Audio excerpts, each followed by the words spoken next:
Jesús los bendice, hermanos, grandemente. Vamos a Mateo 13. Dice, más tarde, ese mismo día Jesús salió de la casa y se sentó junto al lago. Pronto se reunió una gran multitud alrededor de él, de Jesús. Así que entró en una barca, se sentó allí y enseñó mientras la gente estaba de pie en la orilla, como muchas historias en forma de parábolas como la que sigue. Muy interesante esta parábola, ¿eh? Es la del sembrador. Ya la conocen muchos, ¿no? Voy nada más a la parte en donde dice, pues ellos miran, pero en realidad no ven, oyen, en realidad no escuchan ni entienden. Porque le platicó la parábola. Bueno, vamos a ver esta parábola y una cosa más de aquí y ya. Todo lo demás lo van a investigar ustedes, hermanos. Porque es muy interesante la parábola. Dice, escuchen, un agricultor salió a sembrar. A medida que esparce la semilla por el campo, algunas cayeron sobre el camino y los pájaros vinieron y se las comieron. Otros cayeron en la tierra poco profunda con roca debajo de ella. Las semillas germinaron con rapidez porque la tierra era poco profunda, pero pronto la planta se marchitó bajo el calor del sol y como no tenía raíz profunda, murieron. Otras semillas cayeron entre espinos, los cuales crecieron y ahogaron los brotes. Pero otras semillas cayeron en tierra fértil y produjeron una cosecha que fue 30, 70 y hasta 100 veces más numerosa de lo que se había sembrado. El que tenga oídos para oír, que escuche y entienda. Sus discípulos vinieron y le preguntaron, ¿por qué usas parábolas cuando hablas con la gente? A ustedes se les permite entender los secretos del reino de Dios. Les, les contestó, pero a otros no. A los que escuchan mis enseñanzas se les dará más comprensión y tendrán conocimiento en abundancia, pero a los que no escuchen se les quitará aún lo poco que entiendan. Por eso uso estas parábolas. Pues ellos miran, pero en realidad no ven. Oyen, pero en realidad no escuchan ni entienden. De esa forma se cumple la profecía, dice, y es que dice, cuando ustedes oigan lo que digo, no entenderán, cuando vean lo que hago, no comprenderán, pues el corazón de este pueblo está endurecido y sus oídos no pueden oír, y han cerrado los ojos, así que sus ojos no pueden ver, y sus oídos no pueden oír, y su corazón no puede entender, y no puede volver a mí para que yo lo sane. Fíjense muy bien aquí, vamos a parar tantito. Porque es muy importante esto. ¿Por qué? Porque aquí Dios está diciendo que tenga ojos para ver que vea y el que tenga oídos para oír que oiga. Y aquí te está diciendo, esto es porque no todos van a entender. ¿Y por qué? Porque fíjense lo que dice el último, dice, y no pueden volver a mí, dice, y sus oídos no pueden oír, y su corazón no puede entender. No pueden volver a mí para que yo los sane. ¿Vieron cómo tiene algo, un propósito todo? Dios hizo que no pudieran ver, que su corazón no entendiera y sus oídos no oyeran, para que no regresen a Jesús y Él los sane. ¡Wow! Increíble. Pero es cierto, pero también es porque al final, como le estoy leyendo en Isaías, y el pueblo de Israel va a ver una salvación. Va a ver a Jesús y va a decir, híjole, la fregamos, metimos la patota. Híjole, perdóname, Señor. Y ahí es donde van a entender, ahí es donde la profecía de Isaías se va a hacer verdad y el pueblo de Israel, ese gran pueblo que por ellos somos salvos, va a volver a Jesús, va a volver a Dios. Bueno, sigamos. Dice, pero benditos son los ojos de ustedes porque ven y sus oídos porque oyen. Les digo la verdad, muchos profetas y muchas personas justas anhelaron ver lo que ustedes ven, pero no lo vieron, y anhelaron oír lo que ustedes oyen, pero no lo oyeron. Escuchen ahora la explicación de la parábola acerca del agricultor que salió a sembrar. La semilla que cayó en el camino representa a los que oyeron el mensaje del reino y lo entendieron. Entonces viene el maligno y arrebata la semilla que fue sembrada en el corazón. Las semillas sobre la tierra rocosa representan a los que oyen el mensaje y de inmediato lo reciben con alegría. Pero como no tienen raíces profundas, no duran mucho. en cuanto tienen problemas no son, o son perseguidos por creer en la palabra de Dios, caen. Las semillas que cayeron entre los espinos representan a los que oyen la palabra de Dios, pero muy pronto el mensaje queda desplazado por las preocupaciones de esta vida el atractivo de la riqueza.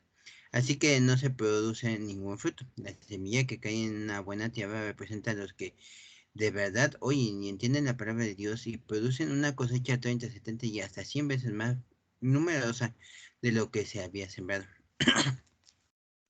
Y aquí puede haber muchas cosas porque dice el agricultor, un agricultor salió a sembrar.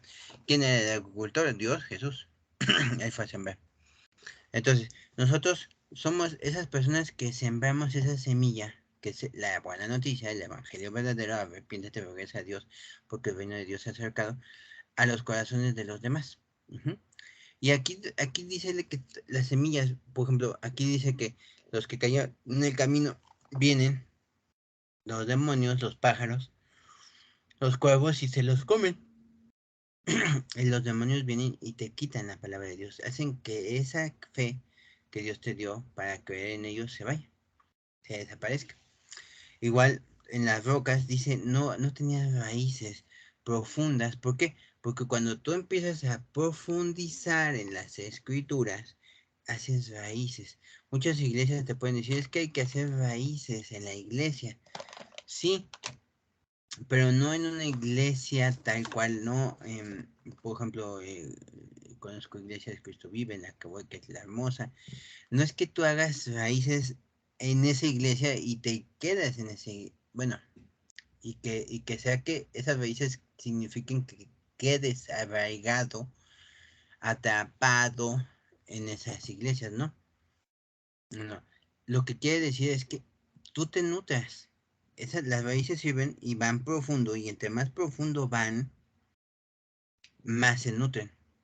Entonces, eso quiere decir que en esa iglesia donde Dios te puso, porque tienes que orar para que Dios te ponga en una iglesia en sana doctrina, tú te nutras, tus raíces crezcan y te nutran de la palabra de Dios, de la revelación que tienen esos hermanos, que tú puedes tener hacia los demás, ¿ok? Bueno, entonces, y ya, sí, y ya por último dice que las que cayeron en buena tierra van a producir una cosecha abundante.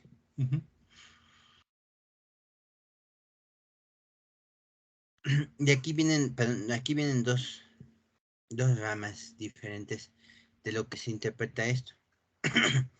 Yo estoy como en una tercera rama. La primera es que esos frutos que se producen 30, 60 y hasta 100 veces son las personas que tú les vas a predicar y que tú vas a llegar a ellas, ¿no? Que muchos dicen, es que cómo es posible, porque pues son 100 veces es que tú vas y hagas un discípulo, porque eso es unas 100 veces, ¿no? El doble, un 100% más. Entonces un 30 y un 60%, ¿qué quiere decir? Muchos dicen que tú vas a tener 3, 30%, 6, 60% o hasta 10, que es el 100% de una persona. O sea, vas a tener tres personas discípulos o 6 discípulos o 10 discípulos. Otros ya muy exagerados dicen que 30, 60 y 100 discípulos, ¿no? Esa es una rama. La otra rama es que dice que eso que vas a cosechar tú son los frutos del Espíritu Santo. 30, 60 y hasta 100 veces. Es lo que dicen. Igual de la misma manera dicen, bueno, pero si el fruto del Espíritu son 7 y vienen juntos, o sea, pues es por rangos. Perdónenme, es por rangos, o sea, se hace por rangos, así como, bueno, solamente pude llegar al 30% de todo del 100% de los frutos, del fruto del Espíritu Santo. También digo, pues no sé. También hay otra en donde les digo yo, ahí voy, en esa rama en donde dice, son las personas que vas a predicarles, que van a tener esa semilla, el fruto del Espíritu, pero el propósito, el propósito que Dios puso en tu vida. Muchos se quedan en 30%, otros avanzan al 60% y otros llegan hasta el 100%. Y un predicador dice, si ya tienes 30%, perdón, ya tienes 30%, te falta el 60%, ya alcanza el 60%. Y si ya tienes el 60%, alcanza el 100%. Y si no tienes nada, alcanza el 30%. Pero alcánzalo, sé productivo, decía este pastor, y yo estoy de acuerdo con él. Y yo las veo en esas tres formas, o sea, los que vas a predicar el fruto del Espíritu, pero además de todo eso, el propósito, 30, 60 y 100%. Es lo que yo opino, lo que he aprendido en estos últimos tiempos. Bueno, y vamos, aquí hay muchas más, mira, parábola del trigo y la cizaña, de la semilla de mostaza, la levadura. Uh-huh. Pero, bueno, vamos a leer el de la mostaza y el último. El de la mostaza ya lo conocemos todos, pero lo voy a ver. Dice, la siguiente es otra ilustración que usó Jesús, o sea, otra parábola. El reino de los cielos es como una semilla de mostaza sembrada en un campo. Es la más pequeña de todas las semillas, pero se convierte en la planta más grande del huerto. Crece hasta llegar a ser un árbol y vienen los pájaros y hacen nido en las ramas. De aquí viene, fíjense, porque primeramente tienen que ver qué es el reino de los cielos. Aunque aquí en la parábola dice, el reino de los cielos es como. Entonces muchos dicen, esta semilla de mostaza es como tu fe, que empieza pequeña, porque una semilla de mostaza es una cosita pequeñita, pues, ni siquiera la podrían alcanzar a ver, es como un chochito de dulce, es una cosita de nada. Pero esa semilla, cuando tú la plantas y la siembras y cosechas, se convierte en un árbol enorme. Por eso dice que hasta los pájaros se vienen a cubrir, porque es un árbol enorme, enorme, enorme que se da. Uh-huh. Entonces, muchos hablan que puede ser la fe. Así tiene que ser tu fe, como una semilla de mostaza. No sé si lo han oído. Pero otra interpretación de esto es, ¿el reino de los cielos qué es? Para mí el reino de los cielos es el pueblo, porque un predicador decía, un rey gobierna un reino de personas, ¿no? Y lo tenemos con Saúl y con David. Ellos reinaron en Israel, personas, un grupo de personas reinaron Saúl y David. Entonces el reino de los cielos es las personas, los creyentes, tanto los israelitas, los judíos como los gentiles, somos ese reino. Entonces, ¿qué estás diciendo? Es como una semilla. ¿Por qué? Porque va a empezar con pocos, como lo vimos Jesús, sus 12 discípulos, luego 72, luego, y se va haciendo enorme este reino de los cielos. También lo puedes ver así, hermano. No sé qué opines. Es bonito pensar eso, ¿no? Porque aquí no dice la fe, dice el reino de los cielos, ¿no? Pero bueno, también lean los demás porque aquí hay muchas palabras que dicen el reino de los cielos, ¿no? Como la red para pescar, también el reino de los cielos es como una red para pescar. Aquí habla del reino de los cielos. Mucho. Bueno, y vamos al último versículo. Y una última forma de ver esta semilla de mostaza eres tú. La semilla que Dios implantó en ti, esa fe que Jesús puso en ti, así chiquita, va creciendo hasta formar a un hombre de fe, a una mujer de fe enorme. También la puedes ver así. Bueno, entonces ya lo último de Mateo 13 es, cuando Jesús terminó de contar estas historias e ilustraciones, salió de esa región. Regresó a Nazaret, su pueblo. Cuando enseñó allí en la sinagoga, todos quedaron asombrados y decían, ¿de dónde saca esta sabiduría y el poder para hacer milagros? Y se burlaban. No es más que el hijo del carpintero y conocemos a María, su madre, y a sus hermanos Santiago, José, Simón y Judas. Todas sus hermanas viven aquí mismo entre nosotros. ¿Dónde aprendió todas estas cosas? Se sentían profundamente ofendidos y se negaron a creer en él.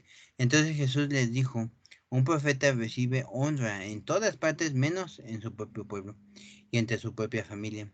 Por lo tanto hizo solemne unos pocos milagros ahí debido a la incredulidad de ellos. Y aquí vemos algo muy importante, bueno, varias cosas, pero en varias cosas. Terminando de aquí, regresó a su tierra. ¿Y qué pasó? Esto difiere un poco con nosotros, creo yo, pero ¿qué pasó? Dice, nosotros conocemos a este Jesús y a su padre y a su madre y a sus hermanos y a sus hermanas. Y decían, se maravillaban de su sabiduría, del conocimiento de Dios y de su poder.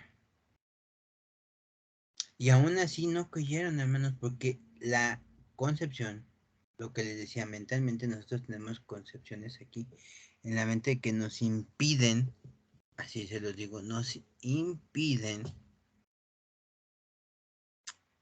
ver quién es Jesús, quién es realmente Él. Porque decimos, bueno, yo, es como, por eso digo, difiere un poco con nosotros, porque si tú ves a alguien, conoces a alguien, y es un blasfemo, un adúltero, fuma, se droga, todo esto, y conoces a Jesús y cambia, luego tu concepción de Él te hace dudar de lo que pasa con Él. Dices, no, pues si yo conocí a Pedro, bueno, vamos a ponerle a fulano, yo conocí a fulano que era así, así, pero veo su cambio. Pero no, su padre yo lo conozco, era un borracho, su mamá una prostituta. No, no, no, y sus hermanas han estado aquí, pues ¿quién es él, no? Yo no creo que él haya hecho algo, o sea, algo como lo que dice que Jesús y que... No, se me hace que es un juego, que es un engaño, etc, bla, bla. Y nuestra mente nos juega chueco y no sabemos exactamente qué es lo que debemos de hacer. No podemos confiar en el hombre, sino que tenemos ojos para ver lo que Dios está haciendo en ese varón. ¿Eh? Pero bueno, es algo profundo, más profundo que eso. Pero por eso decía Jesús, un profeta recibe honra en todas partes menos en su propio pueblo y entre su propia familia. Y por eso solamente hizo pocos milagros en Nazaret por su falta de incredulidad. Y vemos aquí cómo esa incredulidad puede ser porque nosotros decimos conocer a alguien y no podemos creer que Dios puede cambiar a ese alguien que conocemos también, que es malo y que es lo que quieren ustedes, pecado. Dios los bendice, hermanos. Muchas gracias.